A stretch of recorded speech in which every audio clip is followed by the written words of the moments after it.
Well, I'm back with another edition of Sports Picks. So I'm trying to separate fantasy from reality. Jockbrokers gives you the option where you can go and invest in your favorite athletes, put your money where your mouth is, make a little money. If you're into making money instead of gambling on sports, you probably should be investing in athletes at Jockbrokers. However, if you're insistent on betting on the games, then I got some picks for you. These are a little better than the last ones, or I like them a little more. That may make them worse. Who knows? But here we go. Uh, now we're up to December 30th on the picks. So for the bowl games, so there's two bowl games on December 30th that I like. One of them is Tennessee against Nebraska. Now, again, everybody knows I'm a Big Ten guy, but I know Nebraska sucks. I know Tommy Armour is total dog shit. This guy, good grief. I mean, he's going to break records, like all-time records at Nebraska for passing yards and stuff. And I don't know how he got the job in the first place, the first time. I mean, he has a completion percentage of 51.4%. So, he's a joke. Anyway, and he's also hurt. So, and their other option is Riker Fife. He would be making only his third career start. So, being in a bowl game against a quality opponent in Tennessee, this game's also played in Nashville. So, I'm going to give the edge to Tennessee here. I consider this a two-star pick. I'm picking the game Tennessee 34, Nebraska 24. The second pick on December 30th that I have is one that I like quite a bit. I wish I liked it more, but I'm only rating it a three-star pick. I want to like it more, but I just can't. To be perfectly honest with you, on paper, these two teams look absolutely equal. If you look at this, if you're just a stat guy, right? You're just looking at the stats, and you're looking at like schedule strength and defense and running game and all that. You're pretty much looking at even quarterbacks. Really, you're pretty much looking at these two teams. You're saying, what the hell's the difference, right? Their pass rush is both good. I mean, classically they're both good teams. But it's Florida State against Michigan, and I'm picking Michigan. They're favored by 7, but I'm picking Michigan in the game. The thing is, this is a classic case of a good conference facing a shitty conference. Now, that's exactly the problem. Is that most people consider the ACC to be a quality conference. I consider the ACC to be the 5th of the top 5 conferences, below the Big 12, and the Big 12 is a big step down from even the Pac-12. But I would rate them as Big 10, SEC, Pac-12, and like I said, Big 10 and SEC are on their own up at the top. Then there's another tier all by itself, which is the Pac-12 that sits by itself. Maybe you could, I don't know, maybe you put the Big 12 on that tier, but I'm not sure I'm not sure head to head that they would match up that well. And the ACC is a far cry. I mean, just a far cry from any of the other so-called Power 5 conferences.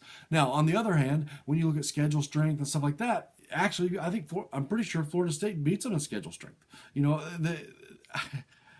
But that, again, some of the stats lie to you, and the reason is because Florida State gets to play a lot of cupcakes. They're again, they call that a good schedule. I don't know, but I mean, here's the thing: when you face teams, like Boston College, Wake Forest, I mean, these are just below average teams, and then when they go out of their division, they play cupcakes, and they got one or two good teams in the division. I mean, they got Clemson that's pretty good. They've got North Carolina that's decent, but overall, it's just not. It's not what the Big Ten is. Every week you're facing big guys. Every week you're facing big schools. Every week you're facing schools that could be, a possible contender, and so ultimately I just have to give the Big Ten the edge here. And the biggest difference I think in these two teams is the offensive line. The Michigan offensive line is bigger, stronger, faster, just a better group.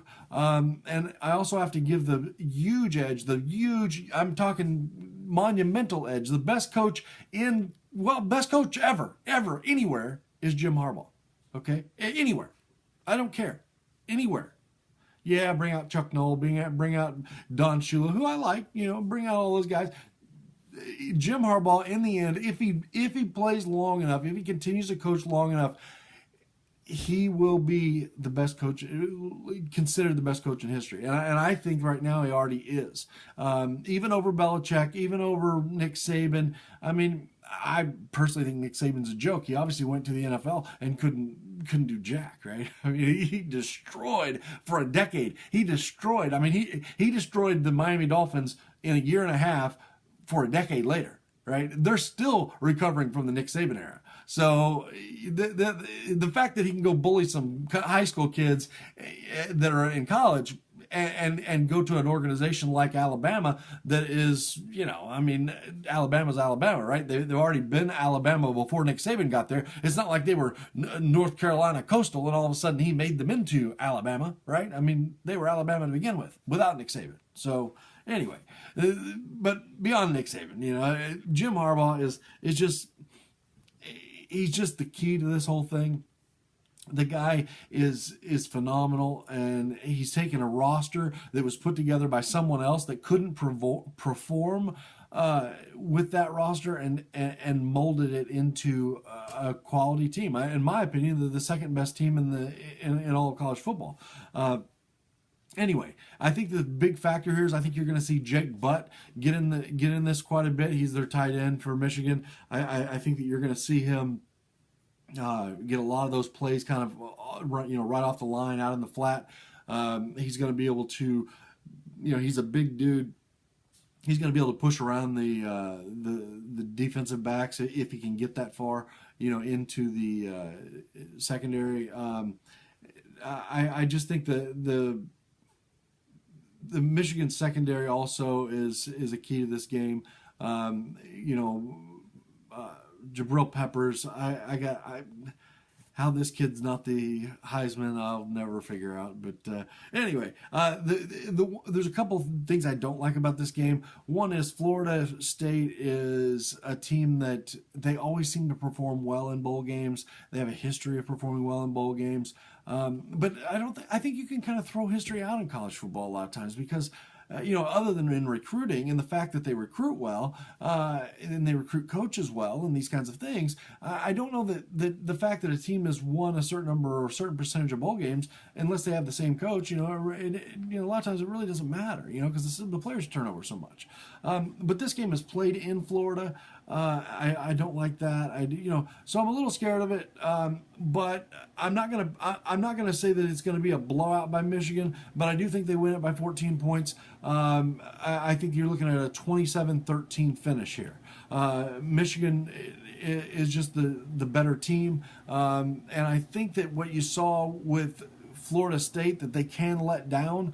I think that letdown, that aspect of it, is the fact that they just have the ability to get blown up, and I think Michigan doesn't make mistakes. They made some they made some mistakes and got outplayed by the NCAA and got outplayed by the referees in Ohio State, and I'll give the NCAA and the referees the win on that game. On the Iowa game, I think they just underestimated that opponent. I don't think Jim Harbaugh with this much preparation comes in and underestimates them. I think they have a good enough run defense that Dalvin Cook on Florida State's running back, I don't think he's going to have a big game because of that.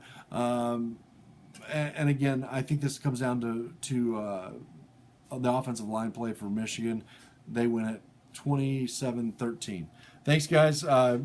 Comment, subscribe, go to Jockbrokers, sign up. Say something rude, whatever. See you later.